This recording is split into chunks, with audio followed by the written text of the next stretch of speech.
সেটা, কারণ পবিত্র কোরআনের বহু আয়াত রয়েছে এই সম্পর্কে। তো মালাইকাকে আল্লাহ তাআলা বলছেন ইবাদুম মুকরামুন লা ইয়াসবিকুনাহু বিল কওলি ওয়া হুম বিআমরিহি ইয়ামালুন। মালাইকা হচ্ছে আল্লাহর সম্মানিত বান্দা, ইবাদুম মুকরামুন তারা হচ্ছে সম্মানিত বান্দা, লা ইউসবিকুনাহু বিল কওলি ওয়া হুম বিআমরিহি ইয়ামালুন। আল্লাহ তাআলার কোনো আদেশকে তারা লঙ্ঘন করে না, বা সেটা আগে ভাগে তারা আল্লাহর আদেশের আগেও যায় না এবং দেরিও করে না। তারা আল্লাহর আদেশকে যথাযথভাবে তারা পালন করে। ফেরেশতা হচ্ছে এমন একটি, বা মালাইকা হচ্ছে এমন একটি আল্লাহর সৃষ্টি যারা আল্লাহর আদেশের কোনো অবাধ্য হয় না, যথাযথভাবে আল্লাহর আদেশগুলো পালন করে।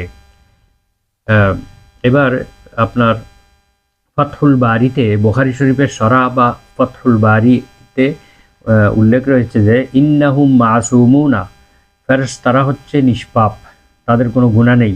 ওয়ালা ইয়াসুন আল্লাহ, তারা কখনো আল্লাহ তাআলার নাফরমানি করে না, আল্লাহর অবাধ্য হয় না।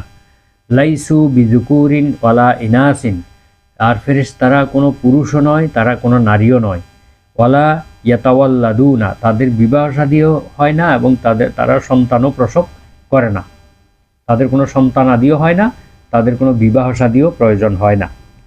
ওয়ালা ইয়াকুলুনা ওয়ালা ইয়াশরিবুন, এবং তারা কোনো খাওয়া দাওয়াও করেন না, কোনো পানি জাতীয় কোনো কিছু পানও করে না, অর্থাৎ পানাহার করে না। তাহলে ফেরেশতাদের একটা পরিচিতি আমরা পেলাম। তাদেরকে কোথা থেকে তৈরি করেছে?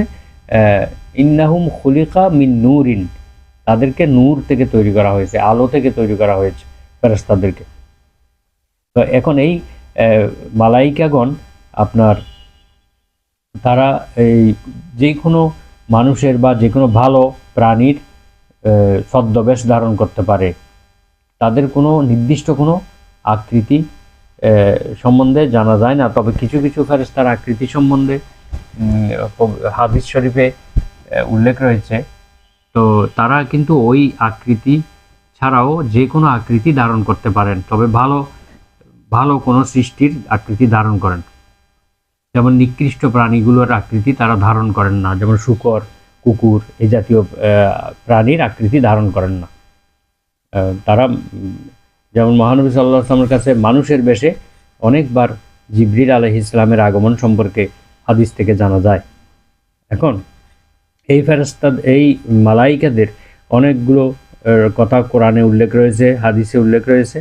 যেমন সূরা বাকারার ৯৮ নম্বর আয়াতে আল্লাহ বলেন মা কানা আদুওয়াল লিল্লাহি ওয়া